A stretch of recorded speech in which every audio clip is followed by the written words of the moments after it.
अस्सलाम I am registered dietitian Ayesha Nasir, currently working at Cosme studio and rainbow obesity centre.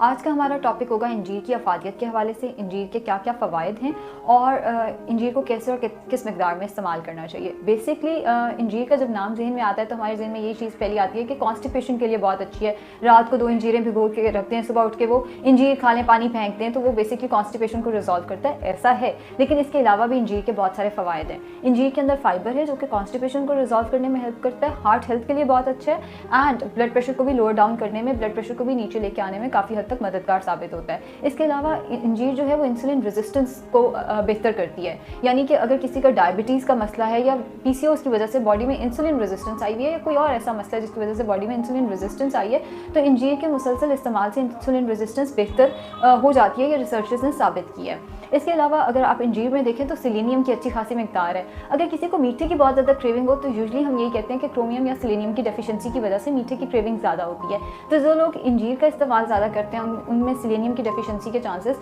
कम होते हैं, जिसका मतलब ये है कि उन्हें मीठे की क्रेविंग इतनी ज़्यादा नहीं होगी जितनी आम रूटीन में दूसरे लोगों को हो रही होती है। इसके अलावा ये बालों के लिए बहुत अच्छी है, इसके अंदर जिंक की अच्छी खासी मिकदार है। अच्छा, जो जिंक है वो हेयर, नेल, स्किन तीनों चीज़ों के लिए बहुत अच्छा। आपने जिंक के बहुत सारे सप्लीमेंट्स का सुना होगा, किसी को हेयर, नेल, स्किन का कोई मसला हो, बाल गिर रहे हो या स्किन इतनी अच्छी ना हो, तो यूजुअली डर्माटोलॉजिस्ट उन्हें जिंक के ही सप्लीमेंट्स देते हैं। डिफरेंट ब्रांड्स में ये सप्लीमेंट्स आते होते हैं। अगर आप नेचुरल सोर्सेज देखें जिंक के, तो फ़िश वगैरह आ जाती है, फिग्स आ जाते हैं या अनाज हमारे नेचुरल सोर्सेज में आ जाता है। फिग बहुत अच्छा जिंक का सोर्स है। तो जो लोग फिग यानी इंजीर का बाकायदगी से इस्तेमाल करते हैं उनके नाखून, बाल और स्किन जो है वो अच्छी रहती है, यानी कि उनकी जो ब्यूटी है वो लाइफ टाइम रहती है। इसके अलावा इसके अंदर एंटीऑक्सीडेंट्स हैं। एंटीऑक्सीडेंट फ्री रेडिकल्स को बॉडी से निकालने में मददगार साबित होते हैं एंड एंटी कैंसर प्रॉपर्टीज़ रखते हैं, यानी कि इसके इस्तेमाल से कैंसर होने के चांसेस जो हैं वो निस्बतन कम हो जाते हैं। इसके अलावा इसके अंदर विटामिन बी, मैग्नीशियम, कॉपर, इसकी भी अच्छी खासी मिकदार होती है। विटामिन के, विटामिन ए, विटामिन सी इसके अंदर होता है। विटामिन ए जो है बेसिकली आप सब जानते हैं कि वो आंखों के लिए बहुत अच्छा है।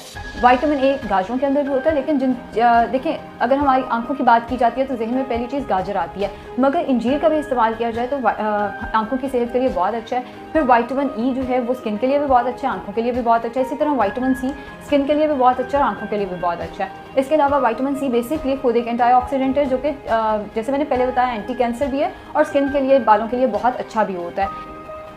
जो इंजीर है इसके बारे में एक मिथ ये है कि ये बहुत गर्म है तो इसका गर्मियों में इस्तेमाल नहीं करना चाहिए, इसको खाने से नाक से खून निकलने लग जाता है, इस किस्म की काफ़ी बातें इंजीर के बारे में की जाती हैं। देखिए, जब आप किसी चीज़ को एक्सेस में इस्तेमाल करेंगे, आप मुतवाज़न मिकदार से ज़्यादा किसी चीज़ का इस्तेमाल करेंगे तो ज़ाहिर है वो साइड इफ़ेक्ट्स अपने देगी।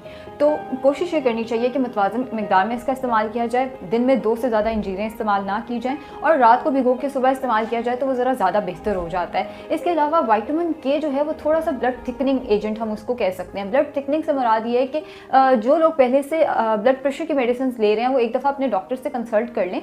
जिन लोगों का हाइपरटेंशन या हाइपोटेंशन का मसला है, क्योंकि डिफरेंट किस्म की मेडिकेशन दोनों केसेस में इस्तेमाल की जाती हैं, जिनका हाइपरटेंशन का मसला है या जिनका ब्लड प्रेशर का हम कह सकते हैं मसला, उन्हें चाहिए कि वो एक दफ़ा अपने डाइटिशियन या अपने डॉक्टर से कंसल्ट कर लें इंजीर इस्तेमाल करने से पहले।